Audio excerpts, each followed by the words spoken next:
What's up, heathens? How y'all doing? Today we're going to be looking at an interview I did with Brony. If you guys haven't subscribed to him, definitely go down there right now and subscribe. He's got some great content on his channel. He's got a lot of interviews with atheists in the community, so I definitely suggest going and checking him out. Now, today in this portion, we're going to be talking a little bit about mythicism and a little bit about atheism in general. So if you want to go and check out the full interview on Brony's channel, I would really appreciate it.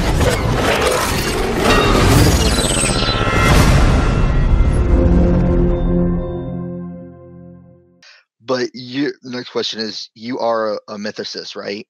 Right. Okay, and what exactly is that? Well, mythicist, at least how it's used generally now, is to denote somebody that thinks that Jesus was a myth. But I mean, I think that you can expound upon that and just include like myths in general, like somebody that's just that likes learning about myths and learning where they come from and everything like that. Like in a wider, more general definition is that, but in more specific, it's about how Jesus is a myth. Okay.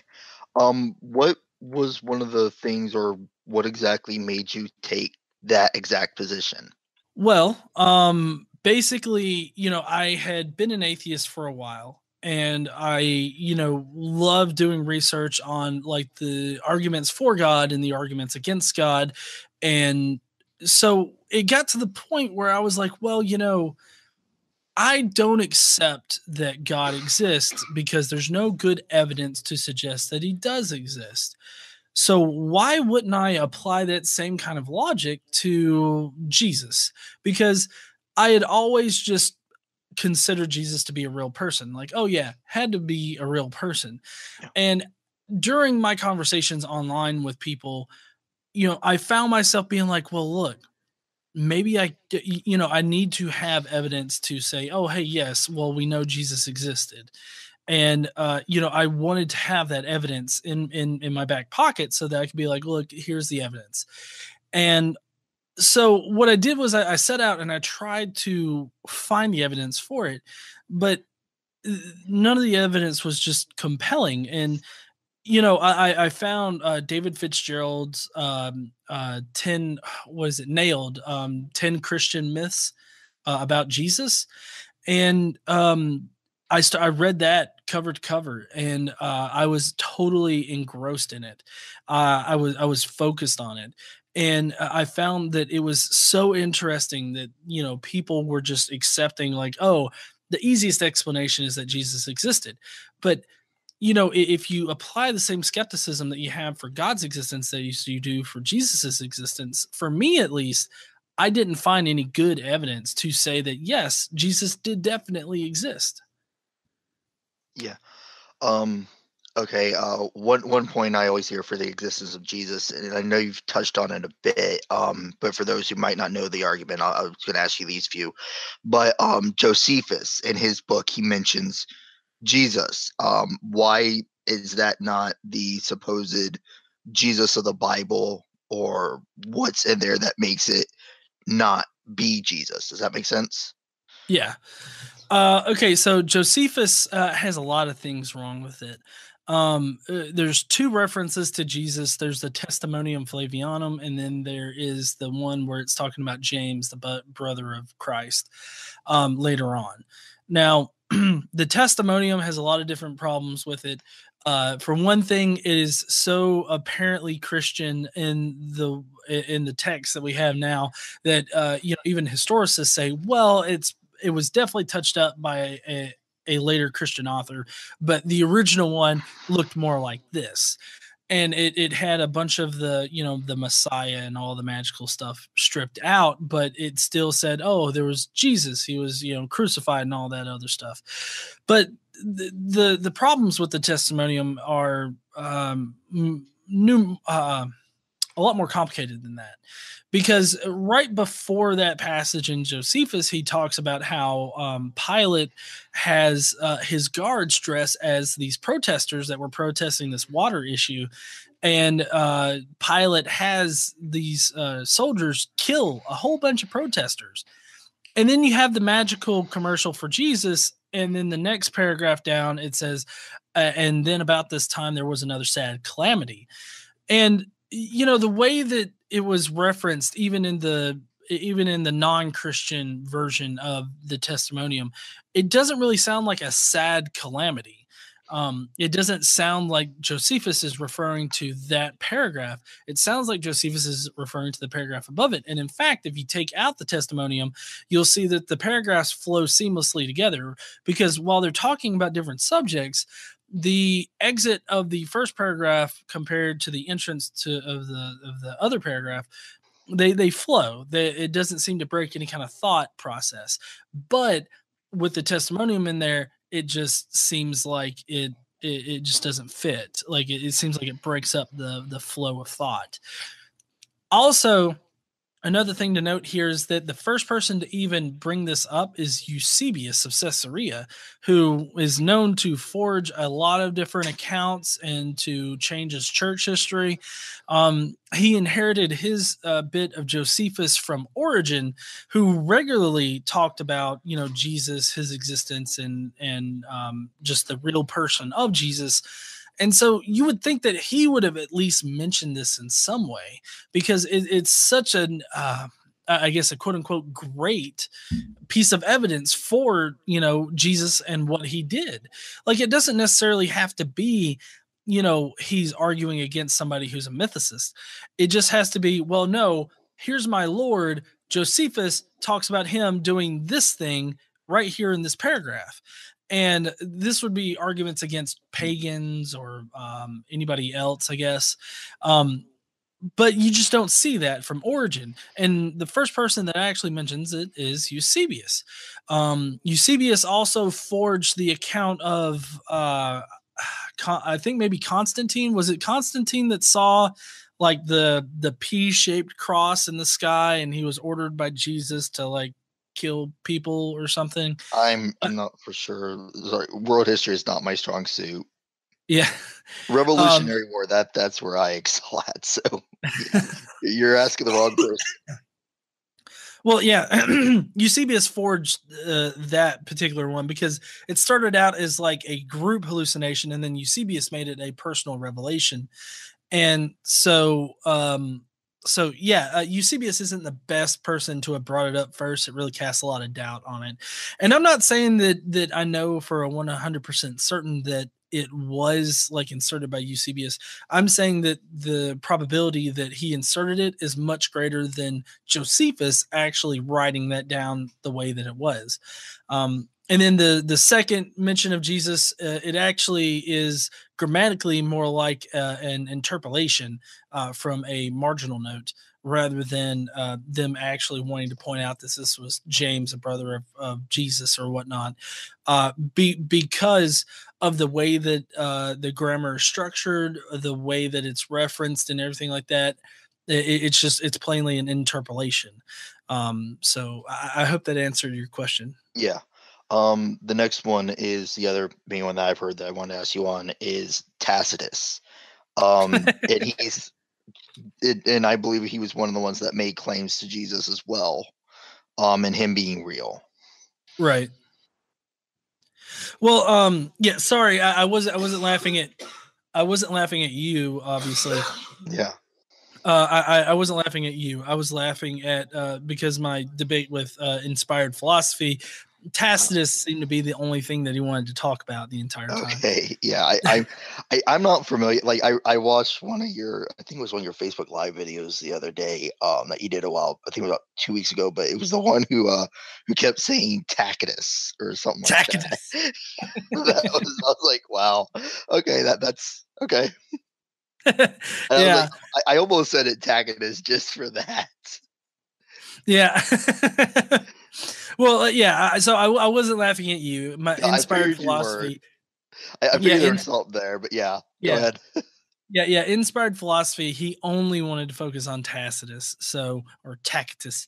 And with Tacitus, the thing is that like there's no other authors like at the time, no other historians or no other people that were writing that were actually in Rome mentioned that Nero was blaming the Christians for it. There's also the problem with the fact that it doesn't act. I think in one part it says Christus, maybe, but actually the vowel there, the I isn't actually in the text. It's actually missing. But the one before it talks about Crestus, which there were other people that were talking about Crestus like 10 years before that. So I mean that's not really a big thing. It's just that was a name at the time. Or Christians, I think is what the Tacitus was calling them. But my main point with Tacitus is that even if you take that at face value, that it really was talking about Christians and Jesus Christ, it doesn't actually cement Jesus in history, because it's just talking about like, oh, here are these people, they're called Christians, they believe this guy Christ like led them or founded their religion or whatnot. So it doesn't actually mention that it was a real person in history. Also, Tacitus would have been was talking to Pliny the Younger at the time, who was interrogating Christians. And so, I mean, he could have easily gotten information about the Christians and what they believed. So, uh, you know, there was no reason for Tacitus to really question that Christians were existing at the time, or that they believe a person called Christ died for their sins. So, I mean, a lot of people want to say that it definitely cements Jesus in history, but it really doesn't. It's really just saying that Christians existed, and that's if you take it at face value.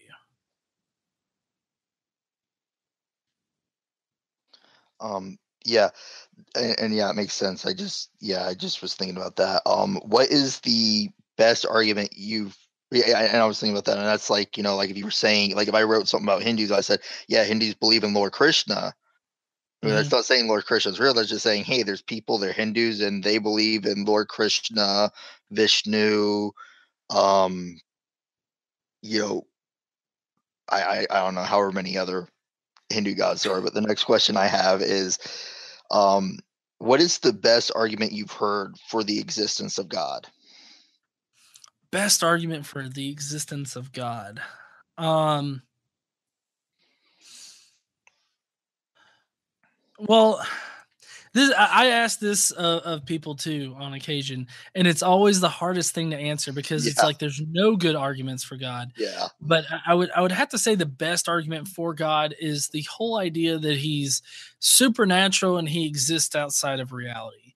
Because that kind of pushes God into the realm of, well, we can never prove him, so you just have to believe on faith. And it really exposes the fact that any belief in God relies on an unfounded adherence to the idea that he exists, which is basically what faith is. It's believing something without any kind of evidence or anything like that to suggest that it actually is that.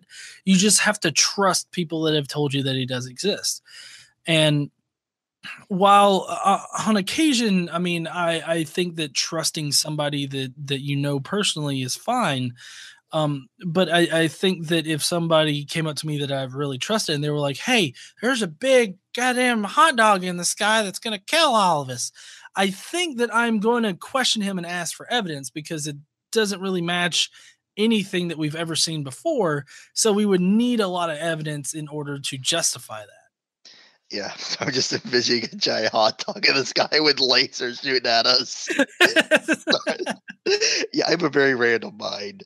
Um, but yeah, what is the worst argument that you've heard for God? Oh man, worst argument. There's Yeah, so many to pick yeah, from. yeah. Um, I would have to say that it's the watchmaker argument, I guess. Just the whenever somebody's like, but a design needs a Oh yeah. designer. Oh God, Like, yes. I will agree with you 100% there. yeah, well, I mean, because you have to throw out like so much like science and evidence and logic in general in order to say, oh, hey, look, this looks designed, therefore there was a designer and that designer's God. Not only do you do a leap in logic over that, but you also have to disregard all the scientific evidence that shows us that like biological systems can arise, from nature. Like nature can put these things together. Nature can, put the human body together eventually. Yeah. Like you have to disregard so much evidence in order to have that position that it just baffles me. Yeah. I love whenever it's that's one of my favorite ones to go through and take apart because of being a drafter and having the design background. I'm like, no. Okay, rule number one in design work: mistakes cost lives. If you don't believe me, ask the people who died in the Kansas City Skywalk crash. I think that those people might beg to differ about a design flaw. But yeah, the next one is, what is your favorite argument to debunk from religion? Oh, favorite argument to debunk from religion. I guess it would have to be the flat Earth thing, because there's a lot of people out there that use the Bible to say that the Earth is flat and that the sun, revolves around us. And I have to say that's the best one, because of the fact that everybody that adheres to that, they seem to be so uneducated that they can't even properly communicate. And it just gets to a point, like for instance, I've got a video where I actually interviewed a flat Earth guy, and I tried to start off like just asking him questions, being very polite and everything. And it's like, after I showed that I was not going to just sit back and let him, say all of these unfounded things without being challenged, he just immediately throws out the word faggot. He starts calling me that, and I'm just like, okay, well, you can call me that all you want to. I don't care. That doesn't prove your argument at all. And so he spent like the next 40 minutes basically insulting me every single chance he could get and misrepresenting my side of it. And so like I had fun with that, because it's just like it's so childish and myopic that you really just have to sit back and laugh about it because of how hilariously dumb it is. Yeah. And the other half of that is obviously, what is your least favorite argument to debunk, where it's just like, oh God, here we are again. Let's see. Okay. Least favorite argument to debunk. I don't know. I like debunking bad arguments. I really like, showing people, how they're wrong in whatever they're saying, pulling out that evidence. But